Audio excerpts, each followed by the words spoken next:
في أطراف الأصابع، أبعدها إلى خارج أرضية الملعب. ضربة ركنية تتنفذ، تبعد من دنداني إلى رمية جانبية موجودة لدى يزيد منصوري. علي مجبل، يا الله على تسديدة ماضية تصدق لها ايادي ويدي بابا مالك. تحضر المناوشات والتسديدات والخطورة بين تارة واخرى، لكن لا تهتز الشباك. ويا محلى كرة القدم بهز الشبك. جمال كرة القدم وملح كرة القدم. خالد مفتاح محاولة اللحاق بكرة لكن إلى خارج أرضية الملعب. هذه التسديدة الماضية من علي مجبل، والتصدي واليقظة وردة الفعل السليمة الموجودة من بابا مالك. هذا بابا مالك يحفز زملائه، وكرة خطيرة داخل منطقة الجزاء، والكرة وين؟ أوه، أبعدت يا رزاق أو دنداني. خطأ لجونيور. شوف الهجمة الماضية والمحاولة، لكن في الأخير أبعدت إلى خارج أرضية الملعب في التوقيت السليم وفي الوقت المناسب من مجيب حامد. الأوزبكي حسنوف على خطأ وضربة حرة مباشرة وتوجيه حائط الصد. يعني ممكن نشوف هدف قبل نهاية الشوط، ممكن 5 دقائق متبقية. والعرضية، جول الأول عبد السلام وادو يصل إلى شباك إنياس ويسجل أول أهداف اللقاء. قبل قليل كنت أتحدث هل يمكن رؤية هدف؟ يجيب عبد السلام وادو، هذا هو الهدف. وحسنوف والكرة بالخطأ، ليس عبد السلام وادو، الكرة بالخطأ أتت في الشباك من سلطان سليم. هالمرة لم يكن خيارك سليم. هدف يسجل باسم الأوزبكي. وحسنوف والتمريرة، والثاني على على كرة مثل هذه. يا سلام يا بكاري كوني، لقطات لمحات تمتع عينك فيها. يا لو جات يا بكاري كوني. لكن في الوقت السليم مجيب حامد أبعدها، بدت تحلو على آخر 4 دقائق، بدت تحلو. جونيور عرضية عالية، الإبعاد، كرة خطيرة، إلى ضربة ركنية الأخوية. يباغت الآن السيلية بكل الطرق ومن كل الجهات، يأتي البحث عن الهدف الثاني. حسنوف ينفذ الضربة الركنية، راسية تراوري تعيدها إلى حسنوف، لكن كرته في الأخير مقطوعة من علي مجبل. ماجد محمد، حديث من صديقي، هل ينهي الأخوية الشوط اللقاء الأول بالتقدم والذهاب إلى غرفة تبديل الملابس بأفضلية في شوط اللقاء الأول. لحتى الآن الأمور هي كذلك. بكاري كوني والتمريرة والبحث عن عرضية من الأزبكي، لكن سلطان سليم لعب بالنار في مناطق الخلفية. تلعب بالنار تحرق أصابيعك، تحرق شباكك. إيناس وحديث مع زملائه العبوا بعيد شوي، يعني بلاش اللعب في مناطق زي هذه. ارتاح زمان بالماضي، الآن مرتاح أكثر من قبل تسجيل الهدف. يا تسديدة قوية حاول فيها محمد رزاق عالطاير، وهذه كرة سلطان سليم التي اصطدت واعلنت اول اهداف هذا اللقاء، والهدف رقم 189 في دوري نجوم قطر، والهدف الاول في القسم الثاني من دوري نجوم قطر. حسنوف عرضية والرأسية كانت موجودة من مجيب حامد، يبعدها للأمام. هل يستمر الأخوية في عزف السيمفونية وفي عزف التقدم والأفضلية مع بداية القسم الثاني؟ ورقة صفراء أولى في اللقاء تظهر الآن على موسى العلاق، الواضح أمامك في الصورة. موسى العلاق ورقة صفراء مع صديقي، خلاص راح، ما له حيلة إلا ارتكاب الخطأ لإيقاف صديقي.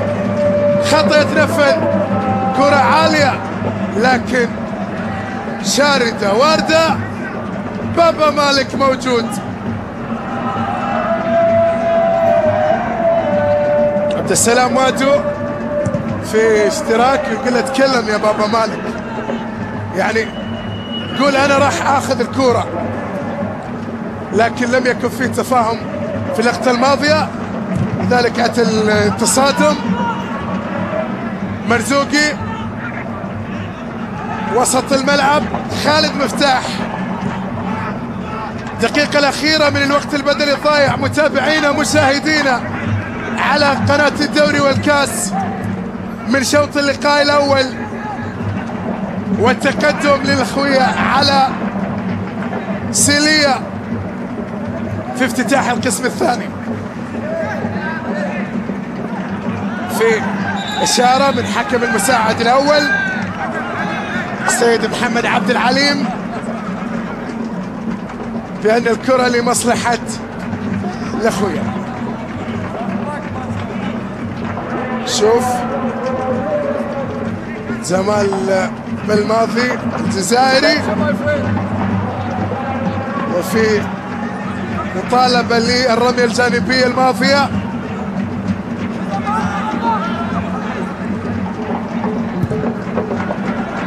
خالد مفتاح يعلي كرته. بكاري كوني، بكاري كوني ما له حل، ما له حل هذا الإفواري، ما له حل. شوف شوف تعب. مجيب حامد لم يجد أي وسيلة إلا ارتكاب الخطأ. صورة أخيرة، لقطة أخيرة في الشوط الأول، هل يأتي بخلالها هدف؟ يا سلام يا بكاري كوني، لكن فيها يأتي ناس وتأتي صافرة بنجر الدوسري معلنة نهاية تفاصيل شوط اللقاء الأول، تحليل التمحيص التدقيق وتفاصيل التفاصيل لهذا الشوط معك خالد جاسم والكباتنة في المجلس هناك حتى نعود إليكم في شوط اللقاء الثاني.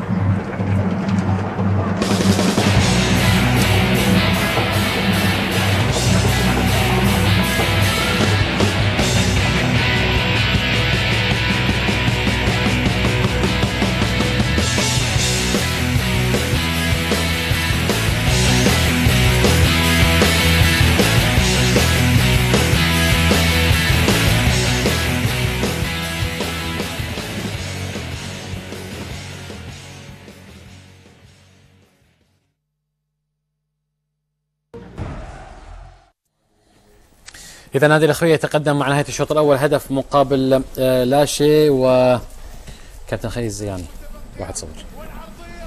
يعني 1-0 يعني بالنسبة للأخوية أنا أتصور أنها غير مضي لهم، ولكن بس شوط جميل متصرين. لكن هنا خلينا نقف عند لكن.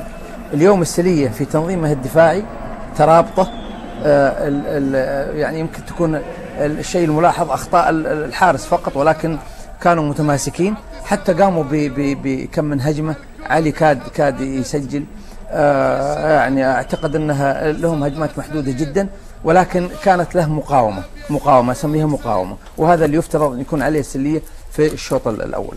بالنسبة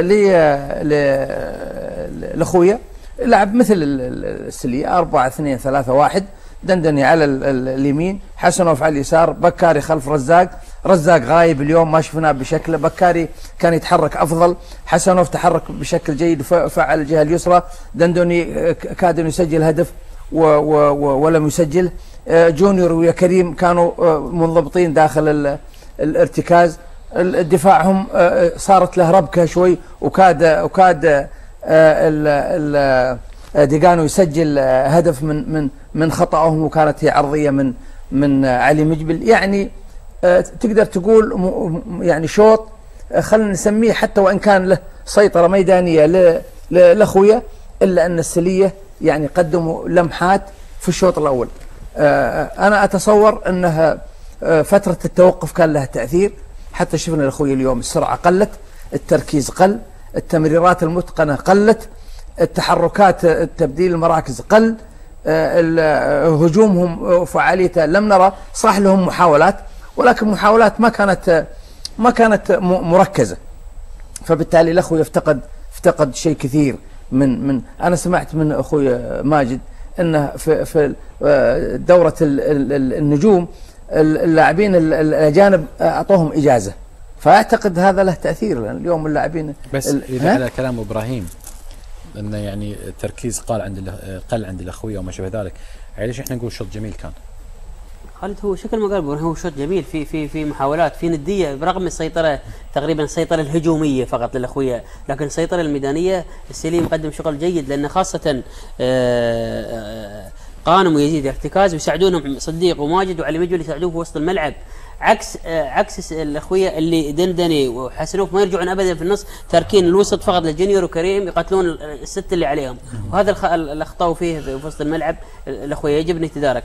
ايضا السليه المفروض كان على الاقل فرصه اقل من فرص الاخويا حقيقه، لكن لو استغل فرصه ممكن كان صارت له فرصه وفرصتين ثلاث يعني في الشوط الاول بتكون له نتيجه ايجابيه. واضح ان محمد إيناس غير جاهز. ايضا في عيب في السليه ان التغطيه الدفاعيه بين زملاء، يعني مين يغطي ورا مين، في عندهم حتى الان التغطيه الدفاعيه مش جيده، خاصه ممكن ان سلطان وحمد ظاهرين الجنب حتى الان ما تاقلموا مع المرزوقي وحامد، يعني ما يعرفوا يضمون على داخل، يدافعون صح على الاجناب، لكن داخليا في دفاع منطقه حتى الان ينقصهم هذا الدفاع.